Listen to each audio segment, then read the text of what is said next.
Hey everyone, it's Alex, and welcome to my March reading wrap-up. I read 5 books in the month of March, which I'm quite pleased with.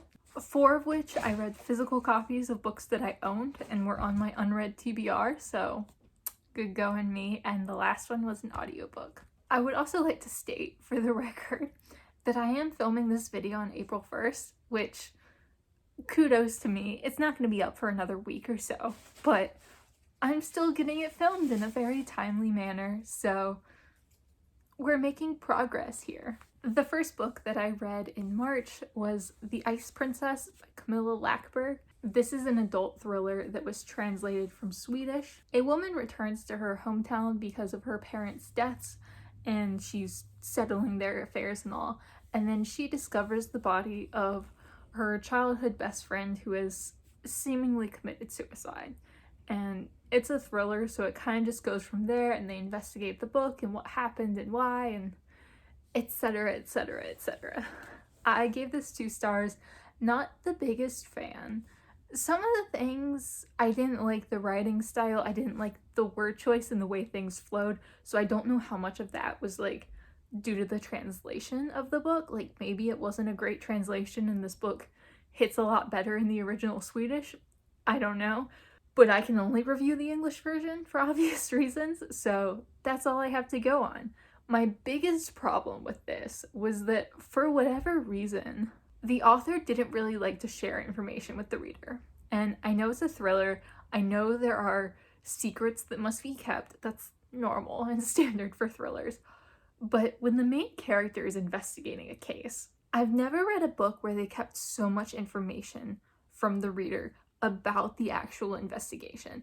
Like, the main character would listen to a voicemail and be like, oh my god, this sheds so much light on the case, but then not tell you what the voicemail said or who it was from. She'd find an article hidden away in like a drawer in the apartment and be like, oh my god, what does this article have to do with this case that I'm investigating? And I was like, I don't know, but I'd like to know what the article was about, and she just wouldn't tell you. And it happened constantly throughout the book, and it was so frustrating. Like, I've never read another thriller that didn't let the reader in on the investigation, because for me that's kind of the point. Like, I want to know what's going on. I want to know what information they're finding out. I want to know who's involved. Like, I want to investigate along with the main character, and you couldn't in this book. It just kept you so far out of the loop that by the time we got to the conclusion, A, I'd already guessed what happened because it was really predictable, and B, I just mostly didn't care.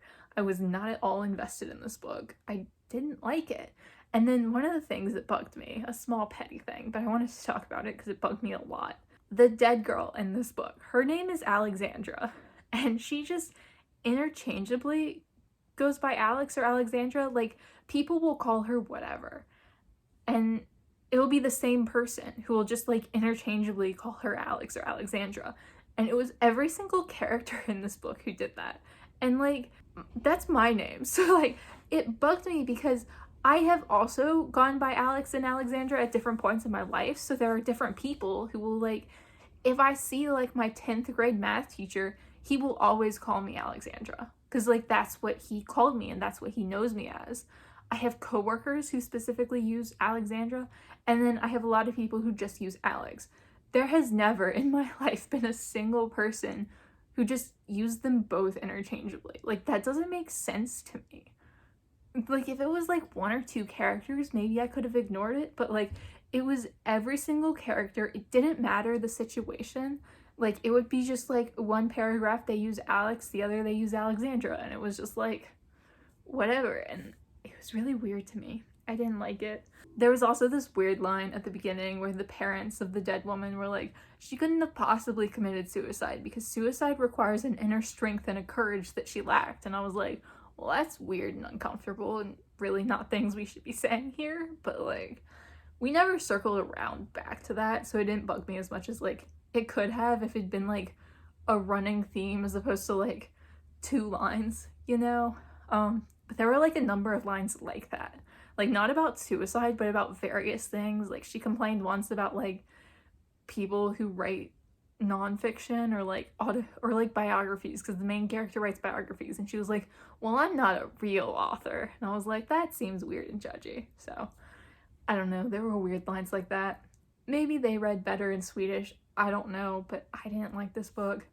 I honestly can't recommend it, and I think this is the first in a series, but like, I definitely won't be reading any more Camilla Lackberg, just because I really hated that we couldn't like get involved in the investigation. Like, am I alone? Like, is that not the point of reading like an investigative thriller? That like you're investigating along with the characters? Like, you're there for it. That's kind of the point for me. I don't know. I didn't like this. I didn't think it was a good book.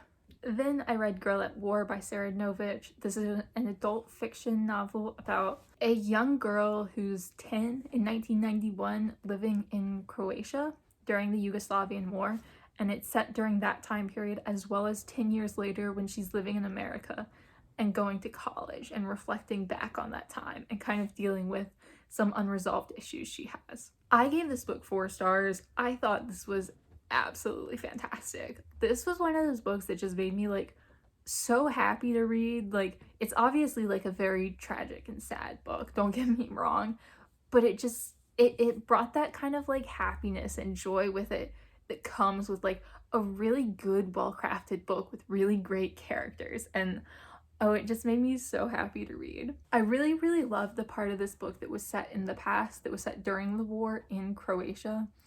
The Yugoslavian Civil War is like this really big blind spot for me. Like, I don't know anything about it. And to be honest, to follow this book, I had to actually look up information on Wikipedia just to be like, who the armies were, who was involved, who was like, what their reasons were, like just like basic information, because I didn't know anything. And I really loved reading about the past because you see it through this 10-year-old's eyes who like, they know what's going on, they know who like the bad guys are to them, but they don't understand like the really deeper qualities of what's going on and like what everything really means. And because she's so young, it really does normalize the war a lot. Like, to them, living in this wartime is normal. Like, this is what they live through. Like, this is their childhood. So they play all these war games and they like go down in bomb shelters and like fight over who gets to go on like the bike to power the electricity down there. And I really loved how it captured the child's perspective of that. And the part that was set in the present day or in the early 2000s was really good as well, but I don't think that quite hit me as hard as the historical part did. But I really did just love Anna's character, because at the end of the day, the events of this book are a lot less important than Anna's character as a whole and like who she is as a person and how she changes, and it was really, really wonderful. The only critique I had for this, and kind of like the reason I guess that it got 4 stars from me, was that some of the scenes felt like they went by really, really fast. Not in terms of like how much action occurred in them, but like how they were written. It just seemed like some of them needed like a little bit more time to have like that staying power that's really required for a book that's this emotional and highly charged. Like, I just really wanted her to take more time, but it was such a wonderful book. Like, I would highly recommend this. This was just so, so good. And she's written another book that comes out soon. I don't know if she's written books in between. I haven't looked her up very much, but she wrote a book that comes out like this month or next month or something that also looked really interesting. It's about a deaf school, and like that's definitely one I'll probably be picking up at some point, but this was really, really wonderful. Then I read Falling Leaves, the memoir of an unwanted Chinese daughter by Adeline Yin Ma. This is a memoir of a woman who was born in China in either the 30s or the early 40s. I didn't really remember the exact date, but essentially her mother died during childbirth with her, and her father remarried when she was very young, and her stepmother and her father were both incredibly abusive and treated her especially as a pariah, but like generally like all of her siblings. And this book is about like the abuse she experienced at the hands of them, as well as just her life and what she did. She became a doctor. She lives in America now, or she did. I don't know if she's still alive, but she did for a good long while. She spent most of her adult life in America working in private practice here, and it's just like the story of her entire life. I gave this 3 stars. This book was okay. I think it fell really flat for me emotional-wise, which was unfortunate because, like, this book is largely about emotion and about, like, what she went through and all her trauma. And it was really sad in, like, an objective sense, but it definitely didn't hit me the way I want a book like this to hit me. I just wanted to feel something more from this, and I wound up not feeling a whole lot.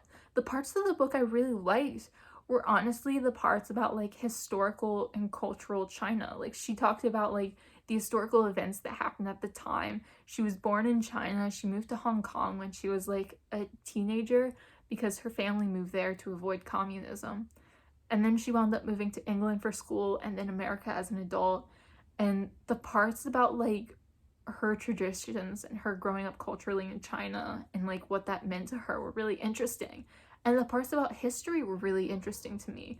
It was just, like, anything that kind of required emotion or required me to care a lot about, like, the main character or the people in this book. I didn't really enjoy those so much. I think one of the reasons for that was because this book had a really wide scope. Most memoirs that I read kind of, like, pick a focus and tell the story of this person's life, like, around that focus. And they kind of, like, leave out some events, they skip over some things because, like, they're focusing on, like, that one major aspect of their life, and that's the lens through which they're telling the whole story. Whereas this read a little bit more like an autobiography where she covered kind of everything start to finish with the same amount of focus.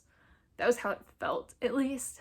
And it wound up feeling a lot more factual and a lot more like going through the events of her life than it did like telling a sort of narrative story like memoirs usually are, which I'm fine with when I'm reading something for the information. But when I pick up a memoir by someone who, like, I've never heard of, I don't know who she is, I'm picking it up for the story, for the narrative, for, like, the emotions that it's going to make me feel. And there wasn't enough of, like, the history of China or cultural China to kind of make up for the story of her life, because this was the story of her life. That was the main focus. And then I kind of like the secondary elements there, but the book itself was just kind of fell flat. And then towards the end especially, I started kind of questioning her a little bit. Eventually, both of her father and her stepmother die. And there's this whole big deal about reading the wills. They were very wealthy, like, who did they leave money to? And she constantly states that the money doesn't matter to her. The money doesn't matter to her at all. What matters to her is feeling included in the family, which I get to a degree, but for that being what she cared about, she put a lot of emphasis on money, and the money kind of seemed to take priority there.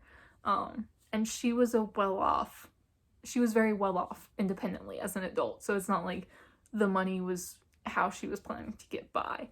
It just kind of like rang a little false. Like, all of her siblings were like super obsessed with the money, and her parents were super obsessed with money, and there was her, and she was kind of like, I'm better than that. But she also seemed kind of obsessed with the money, and her siblings offered her some money to, like, placate her at the end, and that seemed to work really, really well in a way that, like, I don't know, it kind of just made me buy this whole story slightly less.